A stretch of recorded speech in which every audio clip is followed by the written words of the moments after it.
alabo, Señor, te adoro por todo lo que eres, todo lo que has hecho. Señor, tengo una necesidad muy grande de tu gracia y tu misericordia. Sabiduría, Señor. Señor, tú sabes cuán difícil es para mí predicar en español. Entonces yo te pido, Señor, que me ayudes. No con elocuencia, Señor, sino con conocimiento y verdad. Señor, yo te pido que te glorifiques y que edifiques tu pueblo en este lugar. Y Señor, oro por Perú, todas las provincias, Señor, todas las tribus, todos los pueblos, donde el Evangelio todavía no haya llegado. Oh Señor, levanta, Señor, obreros, pero obreros que pueden predicar bien el Evangelio de Cristo. Para la gloria de tu nombre y la salvación de tu pueblo. En el nombre de Cristo Jesús. Amén. Como siempre, es un privilegio muy grande para mí estar con ustedes. Y hoy día vamos a estudiar un tema muy importante con respecto a la corrupción del hombre o la depravidad total del hombre. Uno quizás está pensando, ¿pero por qué están hablando esas cosas? ¿Por qué hablan tanto del pecado y la depravidad del ser humano? Es porque no podemos predicar el Evangelio antes que comprendamos cómo es el hombre. Que nosotros humanamente, en la carne, no podemos convencer a un hombre para que se convierta. Tampoco podemos manipular a una persona para que se convierta, para que venga a Jesús. Pero en el día de hoy podemos ver mucha manipulación en el evangelismo. Personas que a la fuerza toman una decisión, pero no duran. No asisten a la iglesia, no crecen en la santidad. Tenemos que entender que el hombre no está enfermo, sino el hombre está muerto en sus pecados.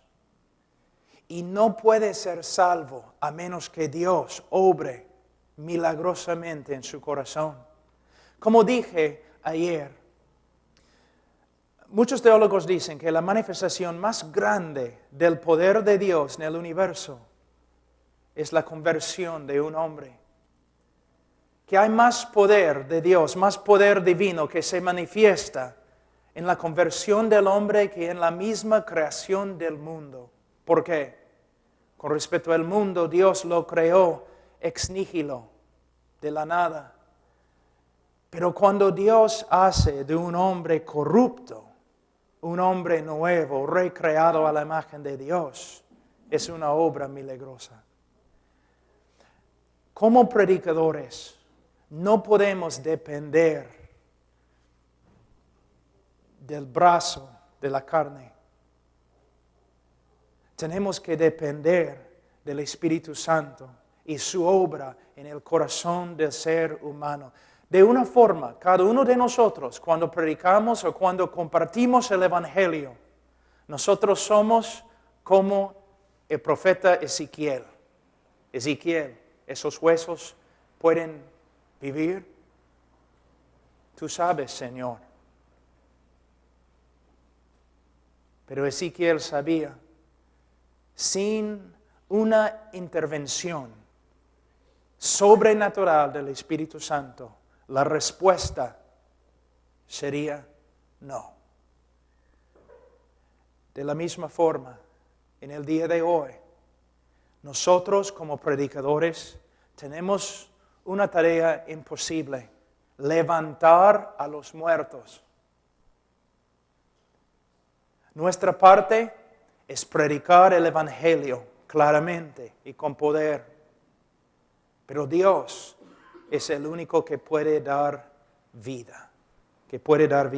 Voy a aferrarme bastante a un libro que escribí, que ha sido traducido a español, porque quiero comunicarme exactamente, usando palabras exactas para comunicar con ustedes lo que es la depravidad total, lo que es y lo que no es. Voy a leer un párrafo aquí. La pena del pecado de Adán no solamente fue la muerte. Muchos hablan bastante de cómo cuando Adán pecó, murió. Sino también la corrupción moral. Él cayó de su estado original de justicia y llegó a ser una criatura corrupta. De la misma forma, cada uno de los descendientes de Adán no solamente nace bajo la sentencia de muerte, sino también nace moralmente corrupto e inclinado a la maldad. Entonces, el juicio de Dios contra Adán, no solamente la muerte, sino la corrupción moral, la depravidad total. Y nosotros siendo hijos de Adán, si quieres leer más, Romanos capítulo 5, versículo 12. Nosotros siendo hijos de Adán, nacemos en pecado. ¿Qué significa también? Nacemos moralmente corruptos, malos. Es evidente notar por la experiencia de cada uno de nosotros y la experiencia colectiva de la humanidad que la corrupción moral del hombre, no es un comportamiento aprendido. Muchos de los psicólogos en el día de hoy, sociólogos y otros dicen que, bueno, el joven se extravió moralmente por causa de la sociedad, o el hombre se extravía por causa de la sociedad en la cual nace. Pero lo que tenemos que ver es que la sociedad es un producto del hombre y del corazón del hombre. El hombre hace lo malo porque el hombre es malo. La corrupción moral del hombre no es un comportamiento aprendido, sino una característica inherente, arraigada profundamente en el corazón. Es una parte de su ser, no una parte superficial. La esencia más profunda de lo que es el hombre es depravado, torcido, pervertido, caído. La historia humana, la literatura secular y sagrada, filosofía y religión abundan con ilustraciones de la lucha del hombre con su propia corrupción y propensión a la maldad. ¿No es cierto? Es cierto. Cualquier persona en esta iglesia ahora podría levantarse y testificar lo mismo. Que hay una lucha tremenda dentro del corazón. Ahora, las palabras inspiradas del apóstol Pablo reflejan la angustia de cada hombre que ha llegado a comprender la realidad de su propia condición moral. En Romanos capítulo 7, versículo 15, ¿qué dice el apóstol Pablo? Porque lo que hago no lo entiendo, pues no hago lo que quiero, sino lo que aborrezco, eso hago. Solamente para darles una ilustración. Cuando estoy predicando el Evangelio a un grupo de incrédulos, en un lugar quizás donde el Evangelio no se ha predicado, yo siempre doy esta ilustración.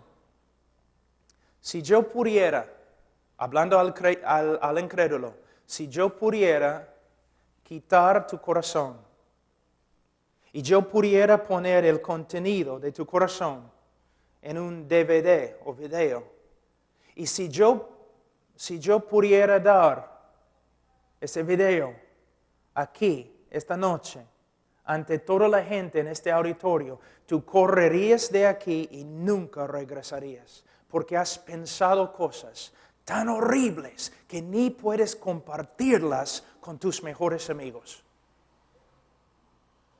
Y has hecho cosas tan oscuras que ni puedes compartirlas con tus mejores Amigos, así es el hombre. Así es el hombre. Y el decir no es negar la realidad. Tú sabes que el hombre es así. Aún el creyente, regenerado, renovado en su mente, su corazón, tiene que luchar diariamente contra su carne, contra esta parte todavía caída dentro de él. Entonces, la depravidad total es una realidad. Una de las frases más importantes que los teólogos emplean para describir la profundidad de la inherente corrupción moral del hombre es la frase depravidad total.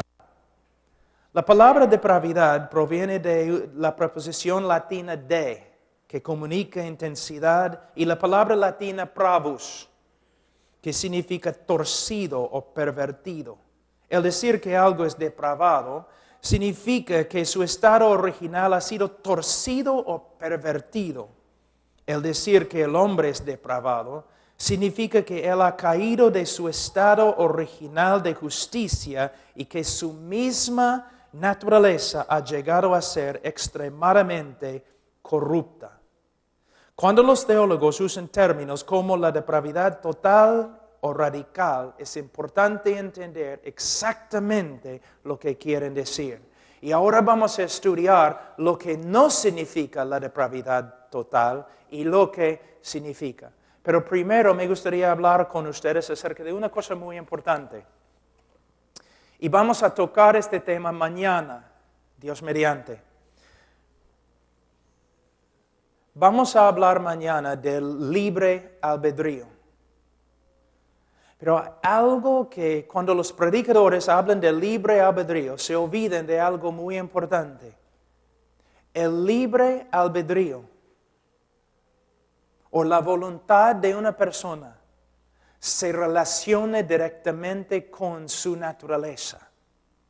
Entonces, si su naturaleza es corrupta, entonces sus decisiones van a reflejar esa corrupción. Y vamos a ver que es una parte muy importante. Cuando decimos que el hombre es depravado, no estamos hablando de algo superficial en su vida, una herida que solamente toca la piel. Cuando hablamos de la depravidad total, estamos hablando de la parte más profunda del hombre, se puede decir su corazón. Obviamente, cuando la Biblia habla del corazón del hombre, no está hablando de su corazón físico, sino está hablando del sede de su ser. Lo que el hombre realmente es. Y lo que el hombre realmente es un ser depravado. Y esta depravidad va a salir en todo lo que él hace, en todo lo que él piensa, en todo lo que él habla. De nuevo, el negar la realidad de la depravidad humana es negar la realidad.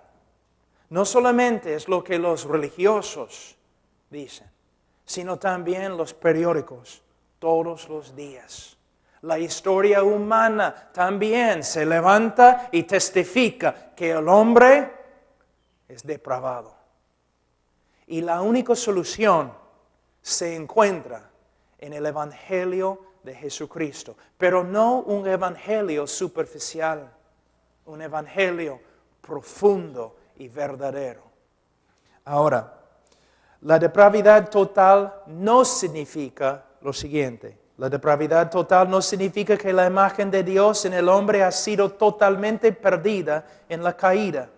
En Génesis 9:6, 1 Corintios 11:7 y Santiago 3:9, las Escrituras todavía se refieren al hombre como habiendo sido creado a la imagen de Dios. Por lo tanto, hay un sentido verdadero en el que la imagen de Dios aún se encuentra en cada hombre. Por eso, aunque el hombre es malo y depravado. Debemos respetar al hombre como una criatura de Dios. Debemos ver el valor de la vida del ser humano, porque fue creado a la imagen de Dios. La depravidad total no significa que el hombre no tenga ningún conocimiento de la persona y voluntad de Dios. Las Escrituras nos enseñan que los hombres tienen suficiente conocimiento de Dios para aborrecerlo y suficiente conocimiento de su verdad para rechazarla y intentar detenerla. Vamos a Romanos capítulo 1.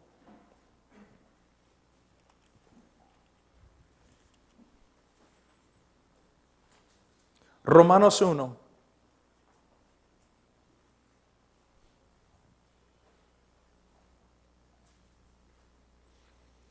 Versículo 18. Porque la ira de Dios se revela desde el cielo contra toda impiedad e injusticia de los hombres que detienen con injusticia la verdad. A veces hombres, cuando estoy predicando o después de una prédica, un hombre se acerca y me dice, yo soy ateo. Cuando un hombre me dice que es ateo, yo tengo que tomar una decisión. ¿Qué voy a hacer con él? De verdad, yo tengo que tomar la siguiente decisión. ¿Voy a creer lo que él me dice? ¿O voy a creer lo que la Biblia me dice? ¿Y qué me dice la Biblia? La Biblia no reconoce la existencia del ateo. La Biblia enseña, más bien, que no solamente el hombre sabe que hay un Dios, sino el hombre sabe suficiente del Dios verdadero para aborrecerlo. El problema no es falta de conocimiento según las Escrituras. El hombre conoce quién es Dios. Y el hombre pelea con todo lo que tiene para detener la verdad que él conoce. Eso es lo que enseña la Biblia. Entonces, cuando un ateo viene a mí y dice, soy ateo, hermano Pablo, yo le digo, no eres ateo. Un hombre impío, un hombre que aborrece a Dios, un hombre rebelde, pero no eres ateo. Tú sabes que Dios existe. Y tú estás haciendo todo lo que puedes para detener la verdad que está dentro de ti. Tú sabes que Dios existe. No solamente los hombres saben que Dios existe, sino tienen un conocimiento de su voluntad. Por eso siempre están peleando contra la ley que Dios mismo ha escrito en su corazón. Su conciencia testificando contra ellos. Les voy a dar un ejemplo. Es interesante que entre los homosexuales, que siempre tienen grupos de apoyo, ¿no? Especialmente en las ciudades grandes, en las universidades, grupos de apoyo, donde todos los homosexuales pueden unirse. ¿Para qué? Para recibir apoyo. ¿Por qué necesitan apoyo? ¿Qué tipo de apoyo? Apoyo emocional. ¿Pero por qué? Es porque cuando el homosexual está a solas en su cuarto, su conciencia le grita acerca de su inmoralidad. Él sabe que está mal. Entonces él tiene que ir a un grupo de apoyo para borrar, ¿no?, todo lo que su conciencia ha escrito contra él. Para tapar sus oídos, para no escuchar más la ley de Dios dentro de él que le está gritando, estás mal, estás mal, estás mal. El hombre sabe quién es Dios.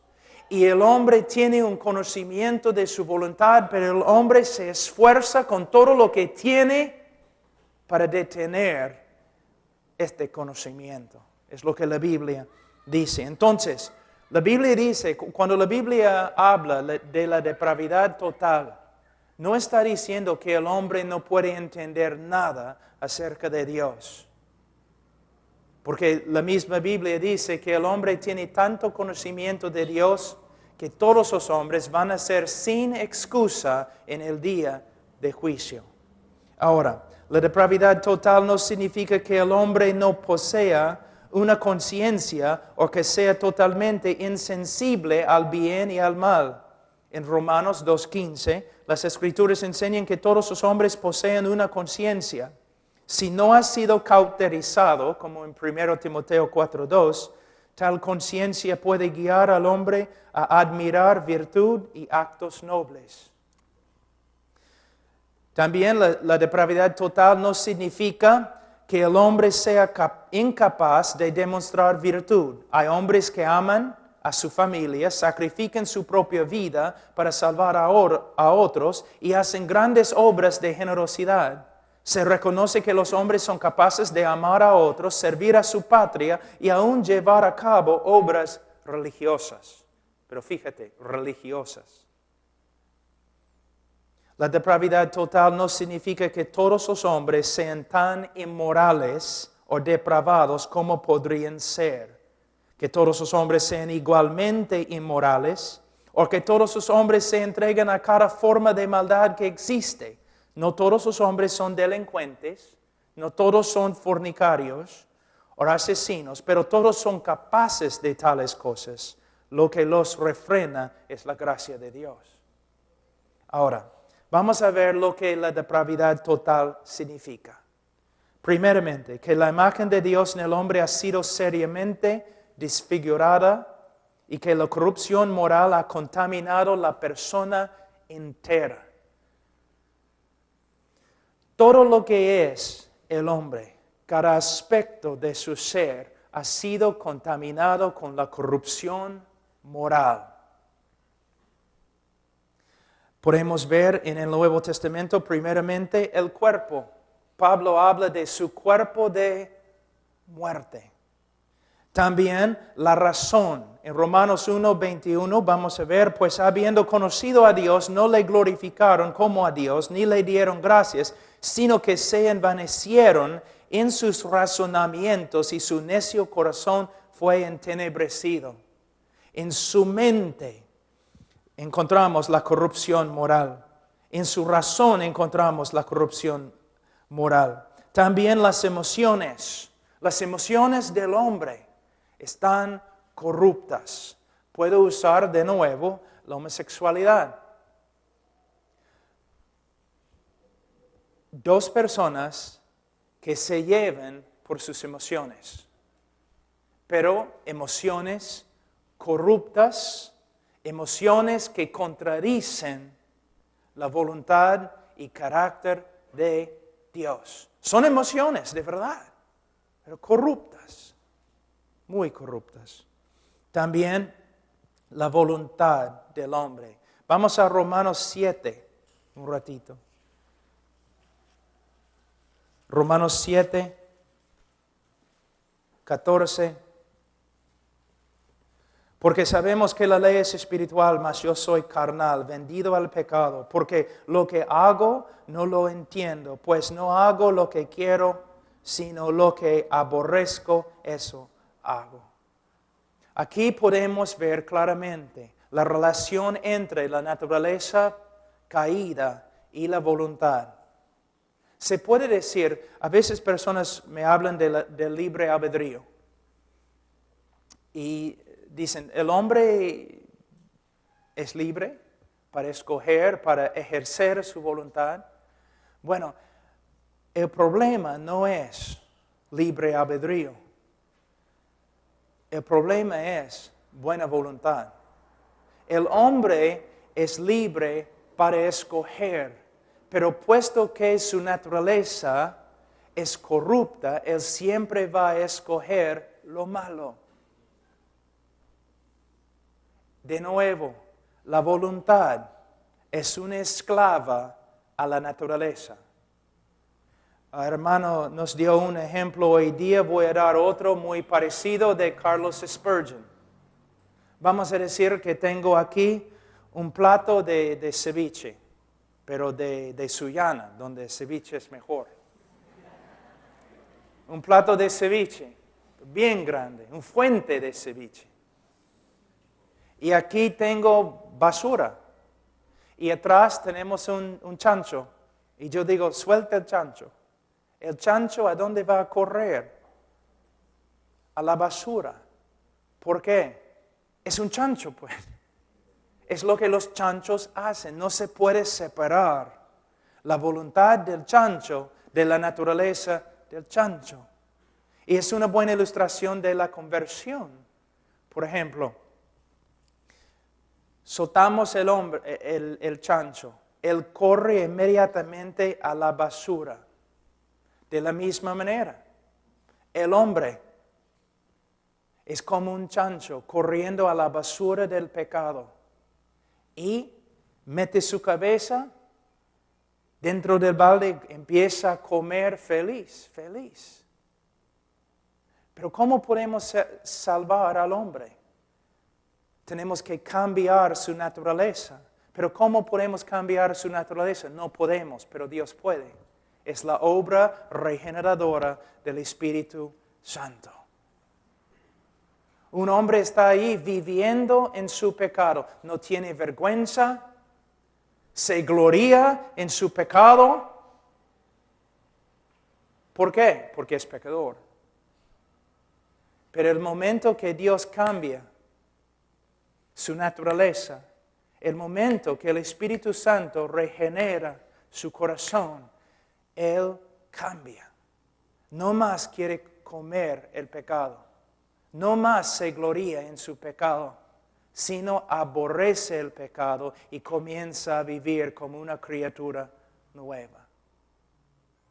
Entonces hay una relación directa entre la voluntad y la naturaleza. La depravidad total significa que la imagen de Dios en el hombre ha sido seriamente desfigurada y que la corrupción moral ha contaminado la persona entera.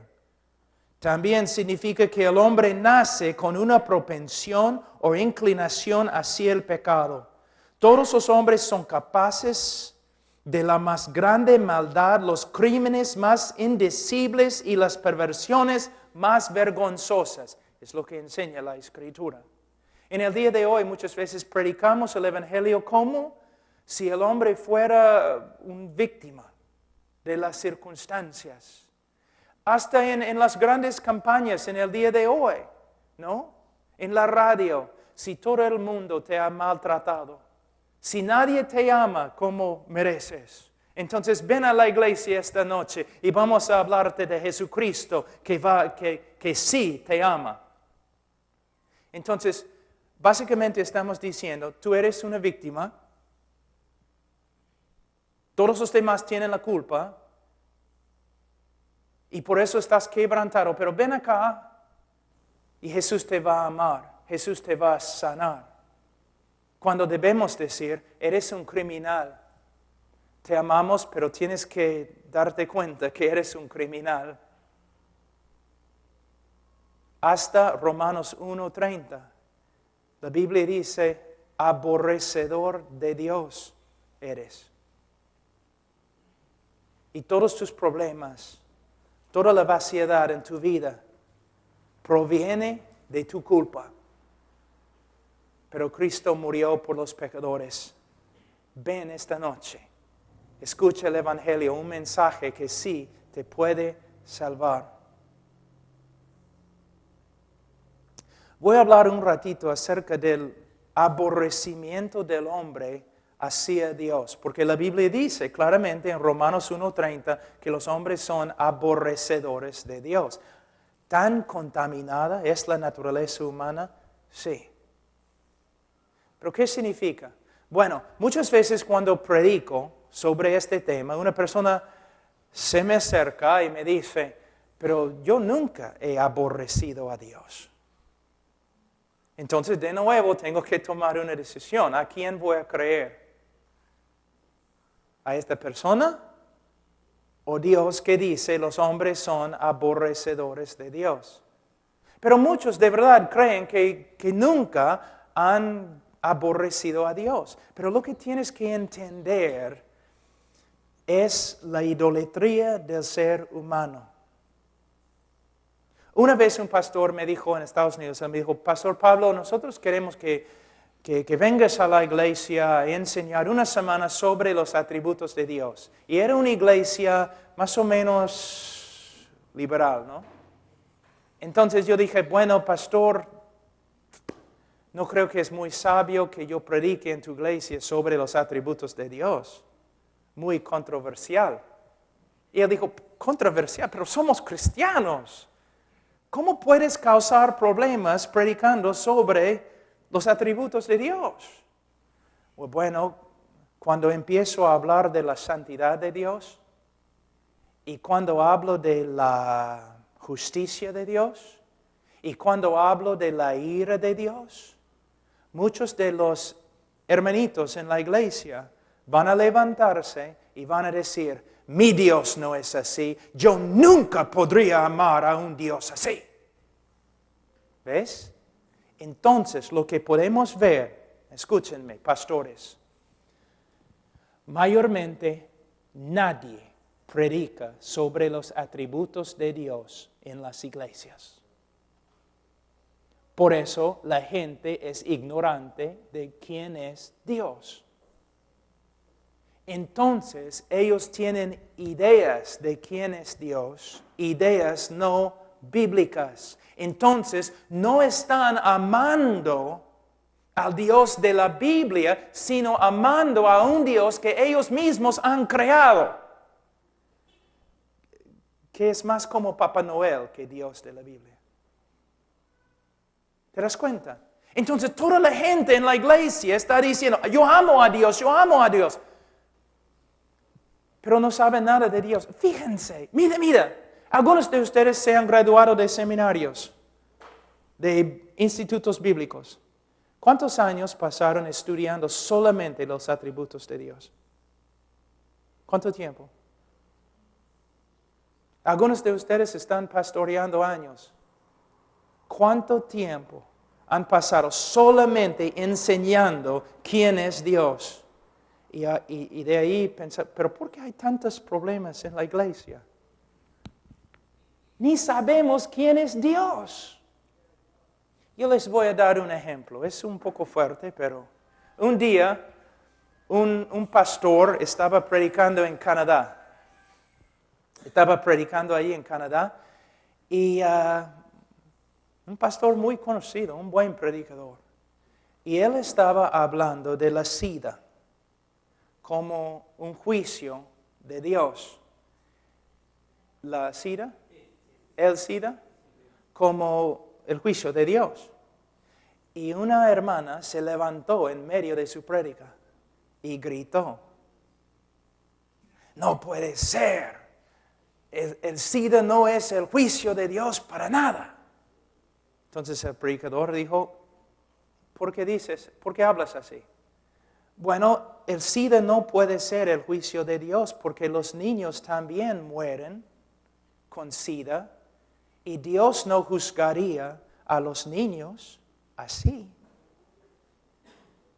Todos en silencio y el pastor respondió, hermanita, ¿cuántos niños mataron Dios durante el diluvio de Noé?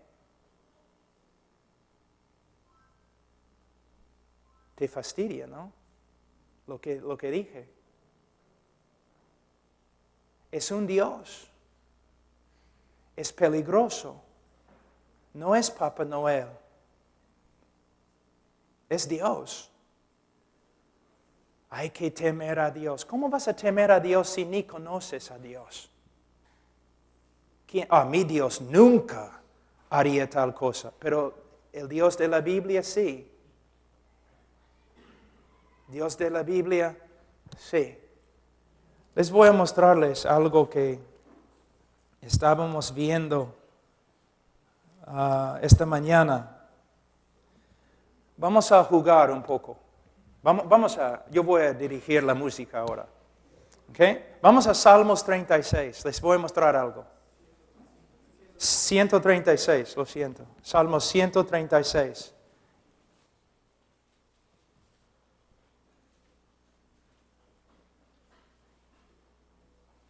Yo voy a leer la primera parte del versículo y tú vas a leer la segunda parte del versículo. Okay? Es la primera vez en mi vida que he dirigido música. Okay. Versículo 1. Alabad a Jehová porque Él es bueno. Porque para siempre es su misericordia. Alabad al Dios de los dioses porque para... ¿Ok? Alabad al Señor de los señores. Porque para siempre es su misericordia. Al único que hace grandes maravillas. Porque para siempre es su misericordia. Al que hizo los cielos con entendimiento. Porque para siempre es su misericordia. Está bonito, ¿no? Vamos a empezar ahora en versículo 10. Al que hirió a los egipcios en sus primogénitos. Porque para siempre es su misericordia. ¿Te das cuenta lo que acabas de decir? El salmista dice, el que mató casi todos los niños de Egipto, y ahora tú gritas, porque para siempre es su misericordia. Seguimos. Versículo 13, al que dividió el mar rojo en partes. Porque para siempre es su misericordia. E hizo pasar a Israel por medio de él. Porque para siempre es su misericordia. Y arrojó a Faraón y a su ejército en el mar rojo. Porque para siempre es su misericordia. Él mató miles y miles, quién sabe, quizás 100,000 hombres, padres de familia, hijos. Y tú dices, y el pueblo de Dios grita, y para siempre es su misericordia. Seguimos. Dice, versículo 16, al que pastoreó a su pueblo por el desierto. Porque para siempre es su misericordia. Al que hirió a grandes reyes. Porque para siempre es su misericordia. Y mató a reyes poderosos. Porque para siempre es su misericordia. Solamente quiero mostrarles algo con todo eso. ¿Pueden ver que este Dios no es como el Dios que se predica en el día de hoy mayormente? Es un Dios que hay que temer. Un Dios de amor, por supuesto. Juan 3:16 se encuentra en las Escrituras. Pero también Salmos 5:5, donde dice que Dios aborrece a los que hacen iniquidad.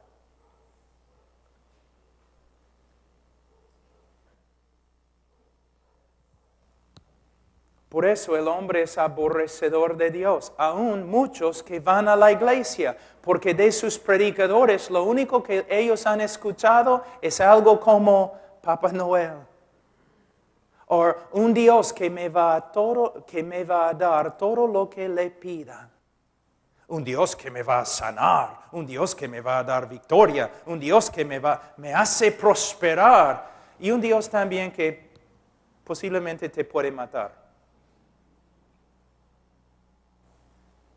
Estoy hablando así, tan fuerte, porque, hermanos, seminaristas graduándose con su título y han pasado quizás algunas clases estudiando casi nada acerca de los atributos de Dios, pastores y hombres de Dios que ni han enseñado al pueblo de Dios quién es Dios. Hay muchos problemas. El hombre es aborrecedor de Dios. De verdad. Ahora,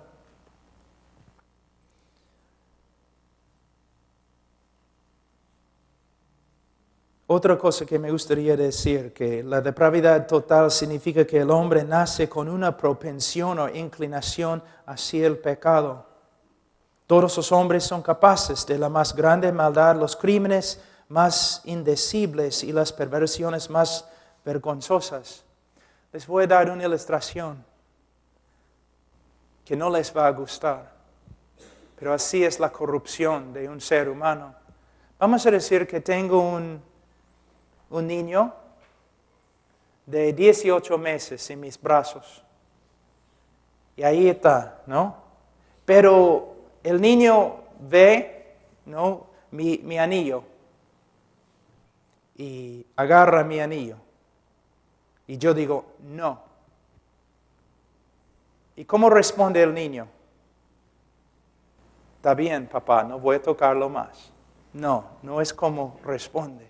¿Cómo responde? Agarra de nuevo. No. De nuevo. No. Empieza a llorar y torcer y mover sus brazos así, gritando. Un teólogo ha dicho, si este niño en ese momento tuviera la fuerza de un hombre de 18 años, mataría a su padre y le quitaría su anillo y saldría de la puerta, por la puerta, sin contrición o arrepentimiento. Tú dices, no, rehúso creer tal cosa. Este es el problema con el evangelismo moderno en el día de hoy. Sin la gracia de Dios, deteniendo la maldad del hombre inconverso, este mundo se destruiría en un segundo. Si no fuera por la gracia de Dios restringiéndote, serías peor que Hitler. El hombre es malo. Y no se cura con un evangelismo superficial. Se cura con un evangelismo verdadero y la obra regeneradora del Espíritu Santo, un milagro de Dios. La única razón por la cual estás sentado aquí hoy día es la gracia de Dios. ¿Por qué no estás fornicando en ese momento? ¿Por qué no estás robando? ¿Por qué no eres ateo? Una sola razón. Dios ha tenido misericordia de ti. Entonces no puedes jactarte de nada, sino la misericordia de Dios. Entonces, dice, la depravidad total significa que todo lo que los hombres hacen está contaminado por su propia corrupción moral. La corrupción moral y pecado del hombre se extiende a sus obras más encomiables. Vamos a Isaías.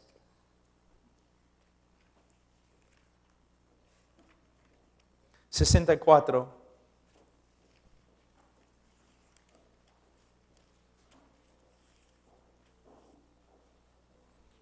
Versículo 6. Si bien todos nosotros somos como suciedad,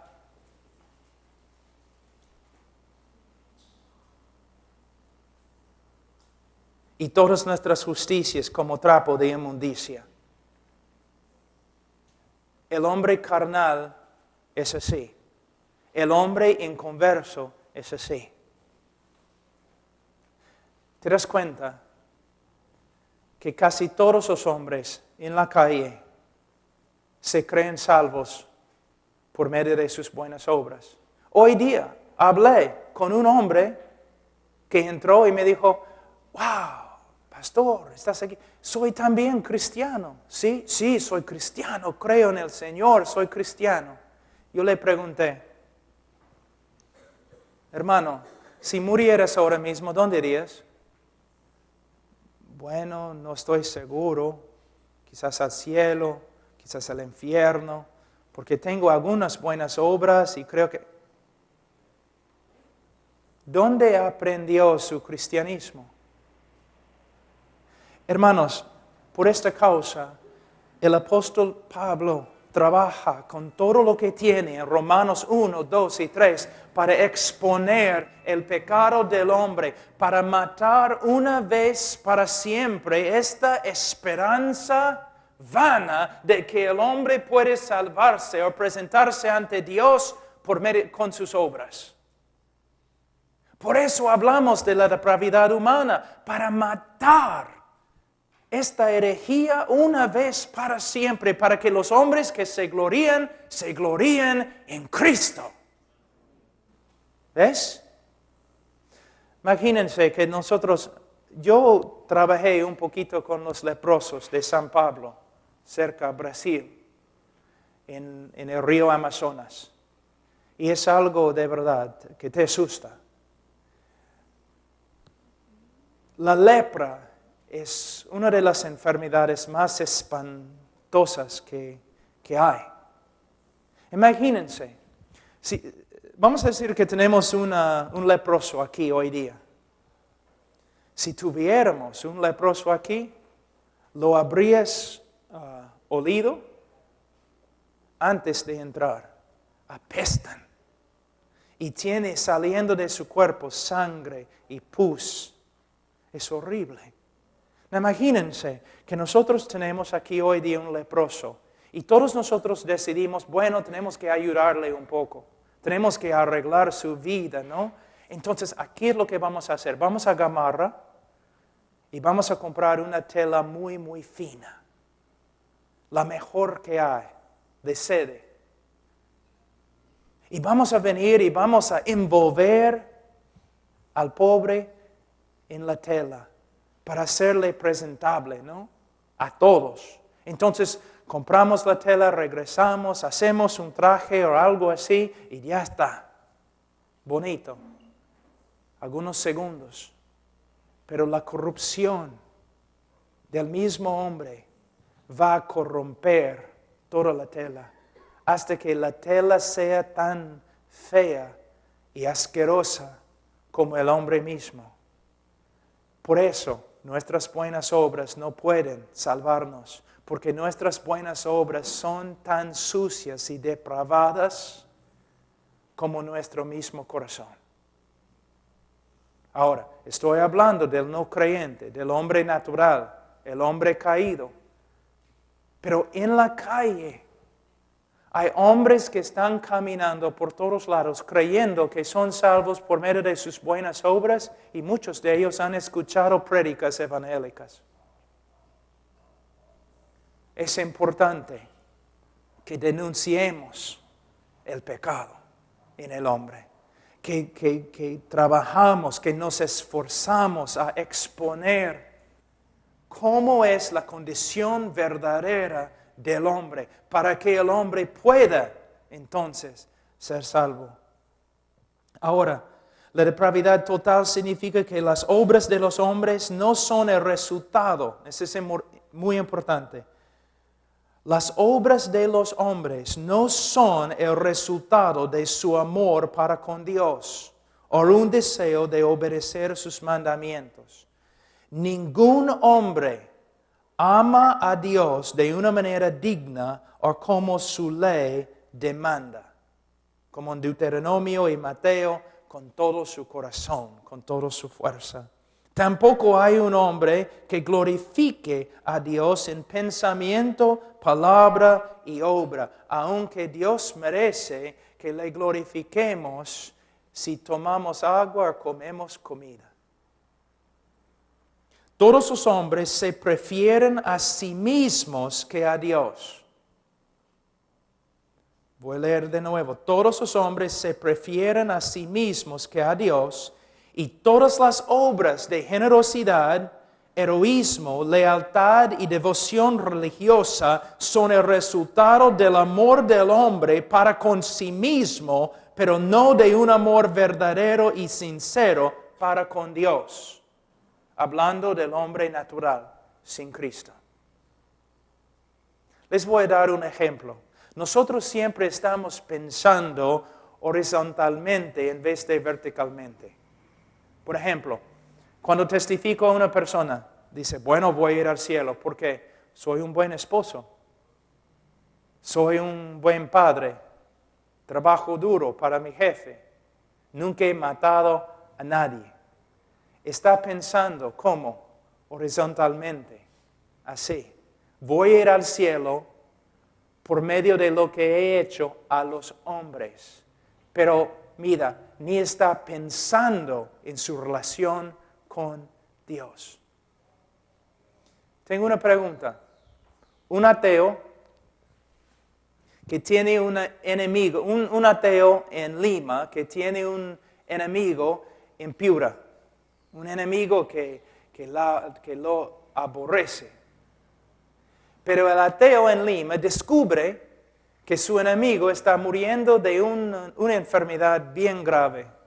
Entonces el ateo en Lima vende todo lo que tiene, su casa, su carro, todo, para comprar una medicina. Y de allí, caminando, lleva la medicina a su enemigo y su enemigo toma la medicina y se sana. Tengo una pregunta. ¿Ha hecho bien o ha pecado? ¿Qué piensas? ¿Ha hecho bien o ha pecado? Vamos a 1 Corintios.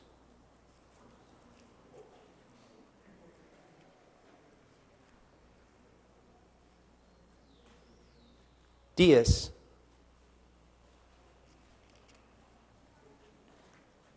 31. Si pues coméis o bebéis o hacéis otra cosa, hacedlo todo para la gloria de Dios. ¿Lo hizo para la gloria de Dios? Y tú dices, sí, bueno, no lo hizo para la gloria de Dios, pero ayudó a un ser humano. Estás olvidándote de algo muy importante. Dios. Es increíble cuán humanistas que hemos llegado a ser. Que no, vamos a estar listos, queremos ser el abogado para el hombre ante Dios.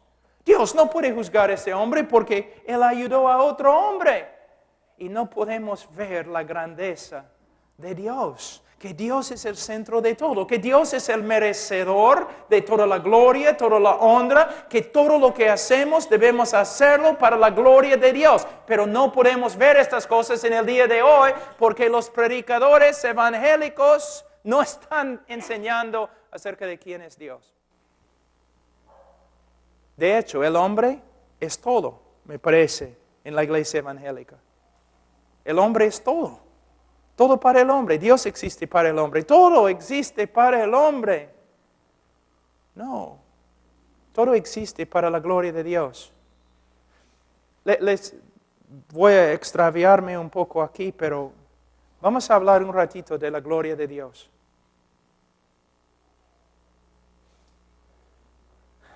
Aquí es un problema teológico. ¿Por qué Dios salvó al hombre?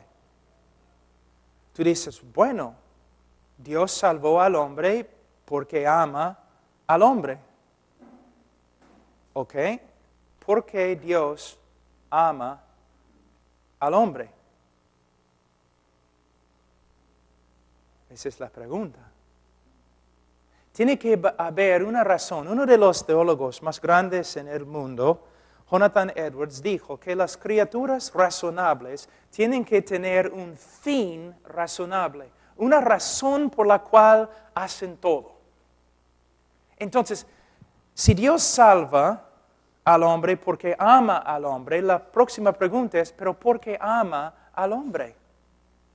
¿Qué hay dentro del hombre que invoca el amor de Dios?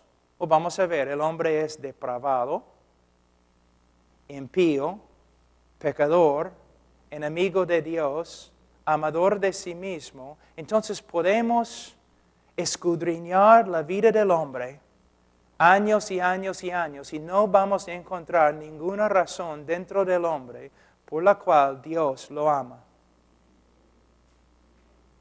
¿Por qué Dios ama al hombre? Bueno, primeramente necesitamos entender que Dios es amor. Pero yo pensaba que Dios hacía todo para mí. ¿No es interesante que yo puedo ir a una iglesia y yo puedo decir, todo lo que Dios ha hecho, Él ha hecho para ti?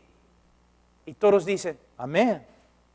Pero si yo digo, todo lo que Dios ha hecho para sí mismo, para su gloria, por causa del amor que Él tiene para sí mismo.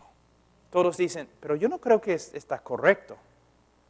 ¿Es correcto que Dios hace todo para ti? Pero ¿no es correcto que Dios haga todo para Él? ¿Para sí mismo? ¿Pueden ver el problema? ¿Qué pasa?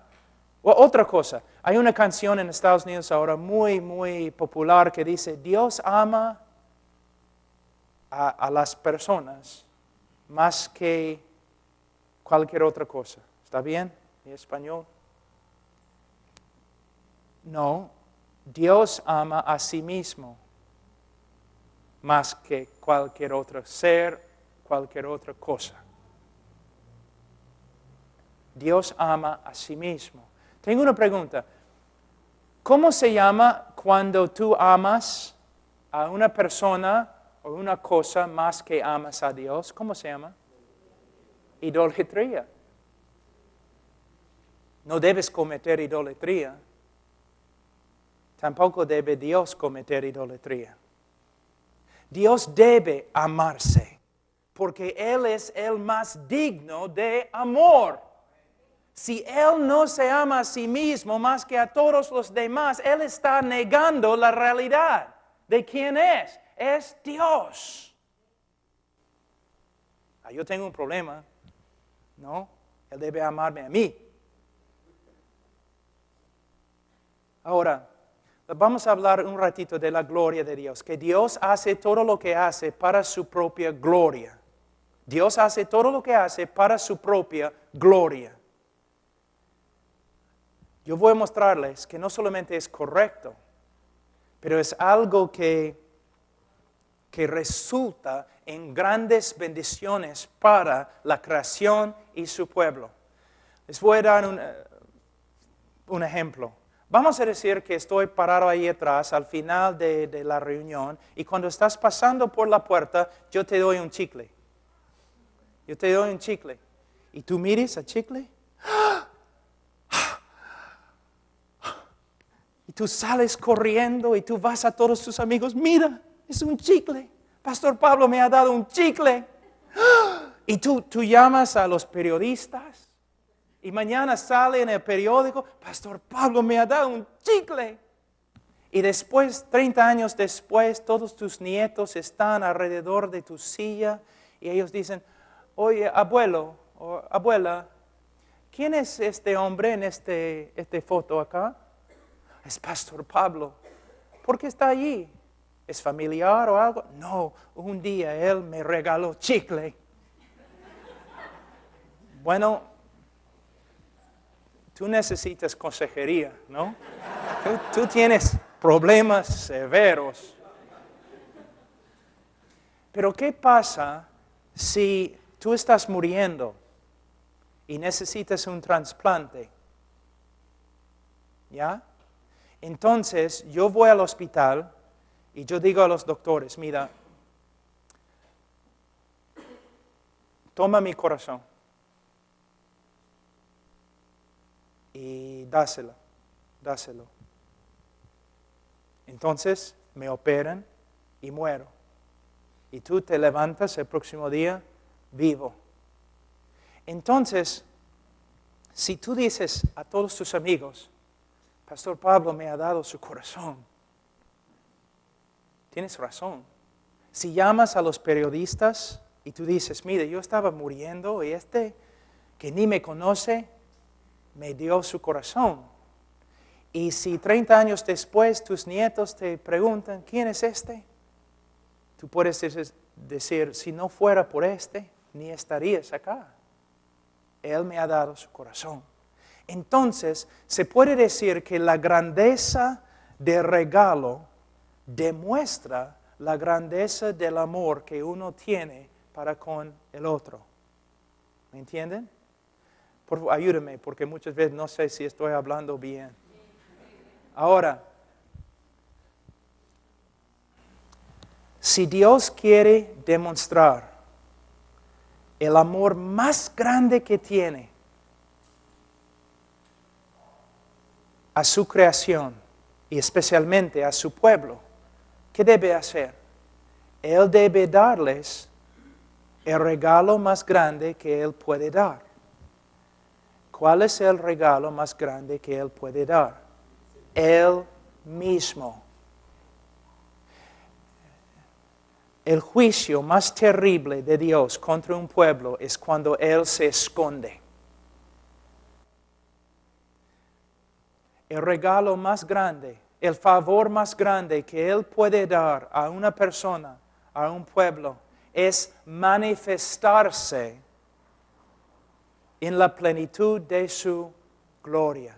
Entonces, cuando la Biblia dice que Dios hace todo lo que hace para su gloria, significa que a través de toda la historia del mundo, Dios está tomando el centro de la plataforma y está haciendo todo lo que Él está haciendo para revelar su gloria a nosotros.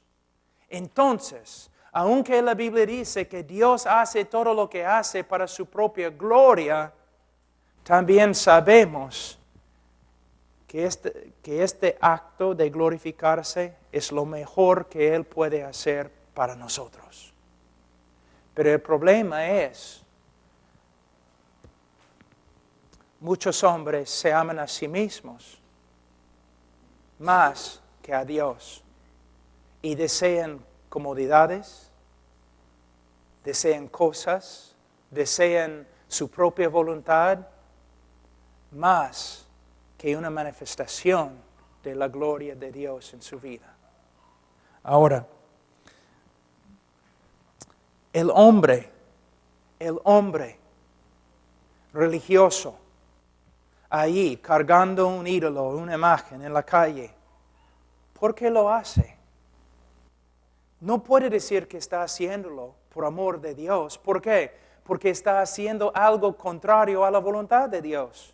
Más bien, después de cargar la imagen, él va a ir a un lugar y emborracharse sabiendo que es algo que Dios odia. La mayoría de los hombres cuando buscan a Dios a solas, sin el Espíritu Santo obrando en su vida, buscan a Dios. ¿Por qué? Porque están enfermos, porque alguien va a morir. El hombre no busca a Dios. Es lo que la Biblia dice en Romanos 3. El hombre no busca a Dios. O se puede decir que un hombre busca a Dios como un criminal busca a un policía.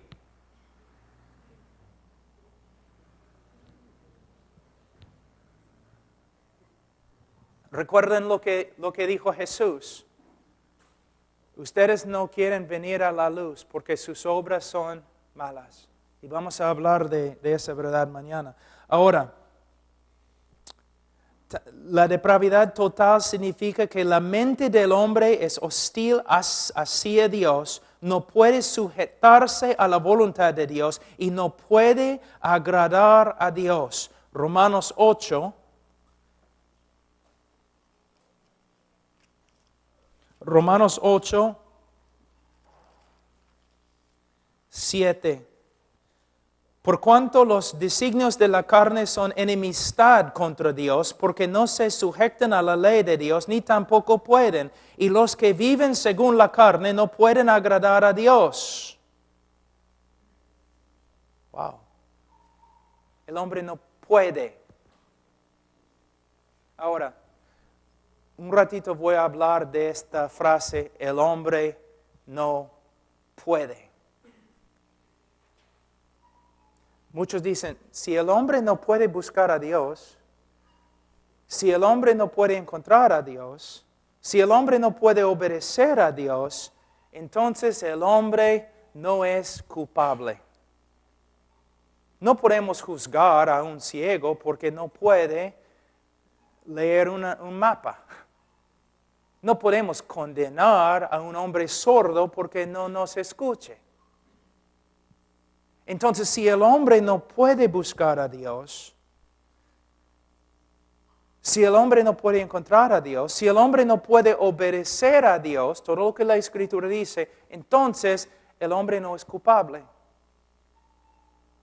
Pero no es cierto. El hombre no puede,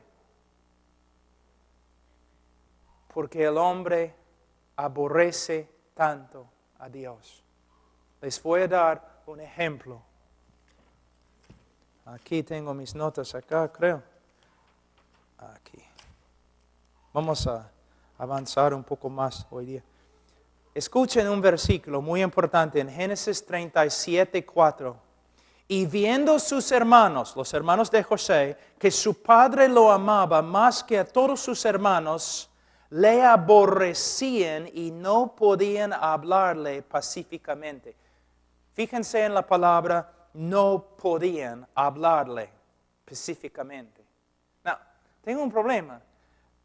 Ellos supuestamente hablaban arameo, como José, pero dice que no podían hablarle pacíficamente. Tenían bocas, tenían lenguas, no eran sordomudos, no podían. ¿Por qué no podían hablarle pacíficamente? Porque le aborrecían. El odio en el corazón de ellos no permitía que ellos le hablaran pacíficamente. Una vez has escuchado una persona, una mujer de muchos años, una anciana, llena de amargura, viviendo con su esposo, y el pastor visita la casa y dice, hermana, yo sé que tu esposo pecó contra ti hace 25 años, pero tienes que perdonarle. ¿Y qué dice ella? ¡No puedo! ¿Ves? ¡No puedo! ¿Tiene lengua? Boca, habla español, vive en la misma casa, porque no puede. Porque su voluntad es una esclava de su naturaleza. Su voluntad es una esclava al odio que existe dentro de su corazón. Cuando decimos que el hombre no puede ver a Dios, es porque el hombre odia a Dios tanto que hace así. No quiero. Cuando decimos que el hombre no puede escuchar a Dios, es porque el hombre odia a Dios tanto que dice no quiero. Cuando decimos como Jesús que uno no puede acercarse al Padre, es porque no quiere. Y no quiere porque aborrece tanto a Dios. Por eso Romanos 1:30, los hombres son aborrecedores de Dios.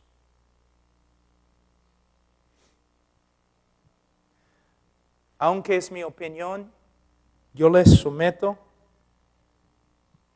que en este momento, en el infierno, el odio contra Dios es tan grande que si Dios dijera, abre la puerta para que salgan, ustedes pueden salir, solamente tienen que doblarse la rodilla y decir que soy el Señor de los señores. El odio es tan fuerte en su corazón, ellos dirían, no. Hermanos, cuando predicamos el Evangelio, tenemos que darnos cuenta que ese no estamos tratando de vender algo. No podemos simplemente acercarnos a los hombres hablando cosas bonitas. Es un asunto de vida o muerte. Los hombres son esclavos. Tú dices, sí, de Satanás. Mira, Satanás puede tomar una vacación en Las Vegas. Satanás puede dejar al hombre a solas y todavía es un esclavo.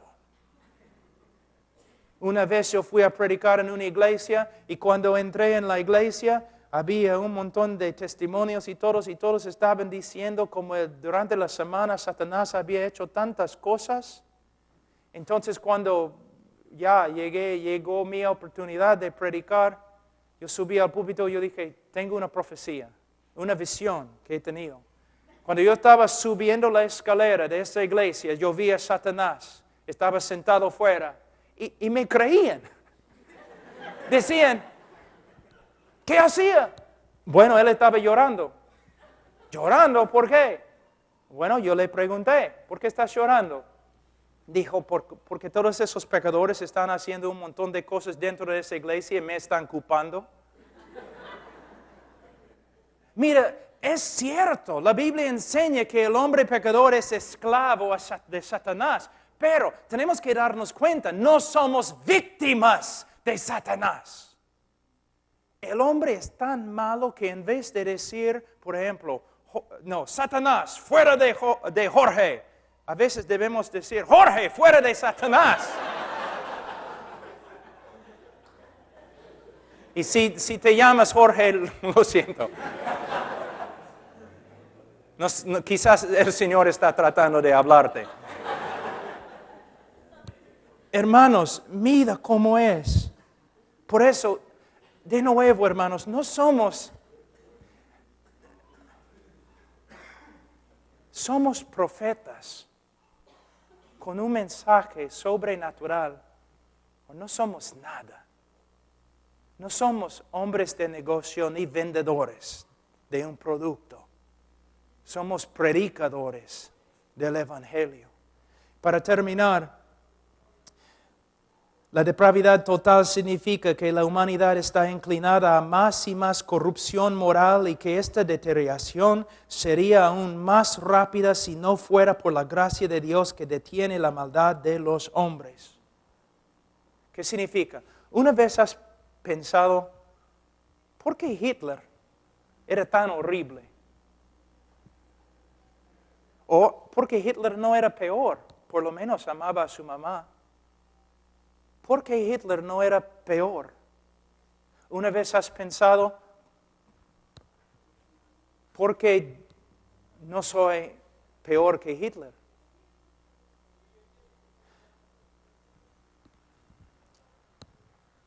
Todos los hombres son iguales con Hitler. Básicamente, en su esencia, todos los hombres son depravados. Ahora, vamos a decir, tenemos todos los hombres aquí en esta línea, totalmente depravados. Y la maldad, el estado peor de maldad está por allí. ¿Está bien? Si Dios